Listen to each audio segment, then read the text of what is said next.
Boss, ganito mag-program ng remote natin ganito pang Aerox and Max, X-Max tsaka Sniper.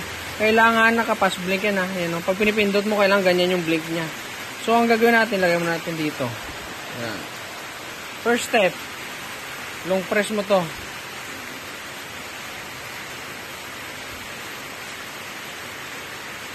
Blink, tanggal. Long press ulit, pangalawa. Pag nag-blink, tanggal. Long press ulit, pangatlo. Pangatlo, steady din siya. Steady, kita yung steady.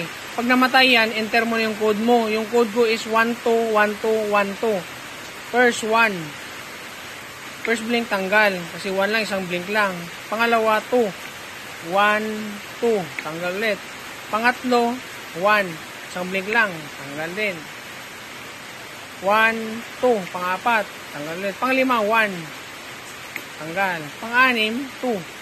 1, 2. Ngayon, nag-steady yun siya. Ibig sabihin, tama yung code mo. Long press mo lang to.